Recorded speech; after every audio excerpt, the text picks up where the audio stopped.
Selanjutnya, saya akan memperagakan bagaimana melakukan uji korelasi ataupun uji koefisien regresi, namun berbasis teori dengan menggunakan applet yang sudah disediakan.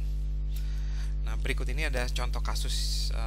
Contoh kasusnya kita ingin melihat apakah ada korelasi atau asosiasi antara suhu badan dengan detak jantung ya. Jadi H0-nya itu tidak ada korelasi atau tidak ada asosiasi, sementara HA-nya itu terdapat asosiasi antara suhu badan dengan detak jantung. Nah, jika ditulis dalam bentuk simbol, nah ini di sini kita ingin melakukan uji korelasi ataupun uji koefisien regresi ya. Jadi saya akan tulis dua-duanya ya. Jadi jika ini adalah uji korelasi, maka jika ditulis dalam bentuk simbol ini adalah rho sama dengan 0 dan rho tidak sama dengan 0 ya. Nah, ini kalau untuk uji korelasi. Tapi kalau untuk uji regresi, berarti yang saya tulis itu adalah beta 1 sama dengan 0 dan di sini beta 1 tidak sama dengan 0 ya. Jadi, nah kebetulan untuk uji korelasi dan uji koefisien regresi kita akan menggunakan statistik yang sama, yaitu statistik T ya sebenarnya. Nah, kita akan masuk ke strategi 3S ya sekarang. Nah, namun di strategi 3S ini kita tidak akan pakai simulasi ya, karena kan ini berbasis teori ya. Jadi kita cuma lihat statistiknya dan kemudian dari kita lihat strength of evidence-nya. Nah, sekarang kita akan kita akan ambil datanya dari applet yang sudah disediakan. Nah, datanya itu adalah lagi-lagi ada di chapter 10, yaitu adalah yang ini, temperatur heart. Nah, ini adalah sumbu kolom pertamanya itu adalah temperatur dari suhu badan dari manusia dalam Fahrenheit ya, dan kemudian yang kolom keduanya itu adalah detak jantung per menitnya dari setiap unit observasi. Nah, ini akan saya blok semuanya, saya select all dan kemudian saya copy ya, kemudian saya akan menggunakan applet yang correlation regression. Saya hapus data yang sudah adanya, data defaultnya saya sudah ada, dan kemudian saya paste dan saya use data, jangan lupa. Nah, di sini ada total ada 130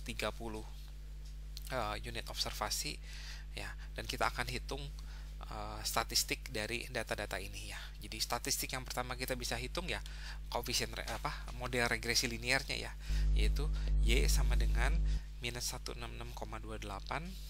ya. Jadi saya akan tulis di sini minus 166,28. Oh, minus benar ya, minus ditambah 2,44x ya.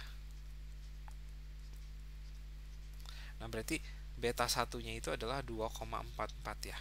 Nah, jadi kita pengen lihat nih apakah beta 1 ini atau B1 ini yang sama dengan 2,44 itu adalah sudah cukup bukti untuk menolak H0 atau enggak gitu ya.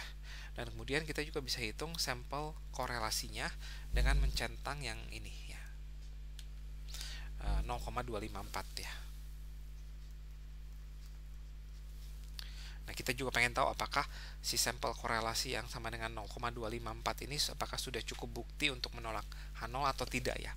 Namun kita akan uji ini dengan menggunakan uji hipotesis berbasis teori ya. Nah, selain model regresi dan korelasi, di applet ini juga bisa menunjukkan residuals ya, dan juga square residual. Residual itu apa sih? Perbedaan antara Y dengan Y topi ya. Perbedaan antara yang setiap titik ini dengan garis merahnya ya. Jadi kalau kita hitung adalah 7 ini ya. Jadi yang setiap garis merah itu kita kuadratkan dan kemudian kita jumlahkan, yaitu adalah 715. Nah, ini kalau ini akarnya nih, square residual itu adalah akar dari 715,58. Dan kemudian kita juga bisa menghitung R square-nya dan ada regression standard error-nya. Nah, tapi kita tidak akan melakukan semua itu karena kita akan langsung melakukan uji hipotesis berbasis teori ya. Nah, kita akan menghitung statistik T-nya dengan mencentang regression table ya. Nah, yang kita lihat itu adalah yang bagian ini nih. Nah, di sini kita lihat bahwa statistik T-nya adalah 2,97 ya. Jadi dari kedua ini menghasilkan statistik T-nya adalah 2,97. Dan jika kita ingat dari tabel statistik T ya, tabel statistik T itu adalah kalau Anda ingat ini adalah ada 1,96, kemudian ada 2,57, dan ini ada di luar sini nih ya. Dan ini berarti kita punya bukti yang sangat kuat untuk menolak H0 ya. Atau kalau kita mau confirm ulang, di sini sebenarnya disediakan nilai p-value-nya, yaitu adalah 0,0036 ya. Jadi p-value-nya itu adalah, dan ini jelas kurang dari 1%, dan kesimpulannya adalah sama, yaitu kita punya bukti yang sangat kuat untuk menolak H0 ya. Jadi apapun statistik yang kita pakai, mau koefisien regresi ataupun stempel korelasi, tetap hasilnya adalah statistik T ataupun p-value yang dua-duanya menghasilkan kesimpulan yang sama, yaitu kita punya bukti yang sangat kuat untuk menolak H0, atau dengan kata lain kita punya bukti yang sangat kuat untuk mengatakan bahwa terdapat asosiasi antara suhu badan dengan detak jantung. Nah, semoga cukup jelas ya. Nah, di contoh kasus yang pertama ini adalah uji hipotesis dua arah ya. Kenapa? Karena HA-nya itu tidak sama dengan ya. Dan mau statistik T maupun korelasi maupun slope, dua-duanya tidak sama dengan. Nah, di contoh kasus yang kedua itu kita akan uji hipotesis yang satu arah ya, yaitu adalah apakah ukuran piring semakin besar seiring berjalannya waktu ya. Nah, jadi di sini rho-nya sama dengan 0 ya kalau pakai korelasi, tapi kalau pakai slope ya, yaitu adalah beta 1 sama dengan 0. Nah, kemudian kalau pakai HA-nya, kalau pakai korelasi itu rho-nya itu besar 0, sementara kalau pakai slope ini beta 1-nya itu besar 0 ya. Nah, kita akan uji hipotesis dengan menggunakan berbasis teori ya. Nah, kita akan ambil datanya terlebih dahulu. Di sini saya tutup dulu. Nah, saya ambil datanya di exploration yang plate size nih ya. Nah, di sini saya blok semuanya dan kemudian saya copy.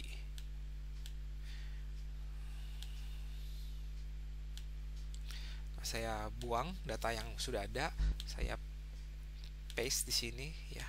Dan di sini sudah didapatkan datanya ya. Nah, lagi-lagi saya bisa hitung statistiknya, sampel korelasi dan model regresi ya, yaitu adalah minus 14,8 ditambah 0,0128 ya. Jadi model regresinya adalah Y sama dengan minus 14,8 ditambah 0,0128x ya, atau beta 1. B1 nya adalah 0,0128, sementara sampel korelasinya adalah 0,604. Namun kita tidak akan pakai statistik ini, kita akan langsung hitung statistik T-nya ya, dengan mengklik regression table ini nih ya. Nah, jadi dapat statistik T-nya adalah 3,21. Nah, namun sebenarnya dari 3,21 pun sudah terlihat bahwa kita punya bukti yang kuat untuk menolak H0 ya. Tapi hati-hati jika kita pakai statistik T, tidak masalah. Namun kalau kita pakai p-value ya, yang ada di tabel tadi nih, yaitu p-value-nya itu adalah ini 0,048. Nah, ini adalah, harap perhatikan bahwa p-value ini itu adalah p-value jika HA-nya itu adalah hipotesis, mungkin jika HA-nya adalah pengujian hipotesis dua arah.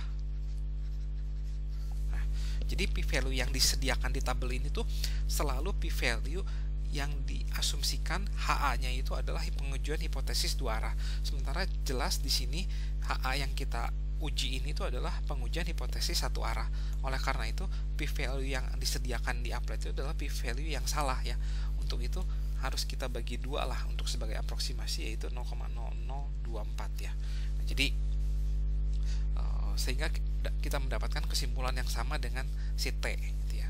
Nah, jadi kita punya bukti yang kuat untuk menolak H0 ya, atau dengan kata lain kita punya bukti yang kuat untuk mengatakan bahwa terdapat asosiasi positif antara waktu berjalan dengan ukuran piring ya.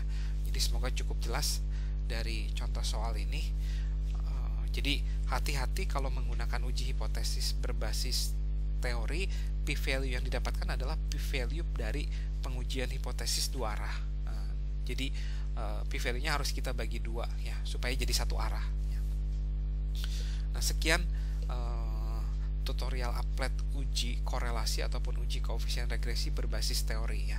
Nah, semoga cukup jelas, semoga Anda bisa menerapkan semua soal atau semua masalah dengan menggunakan applet yang sudah disediakan.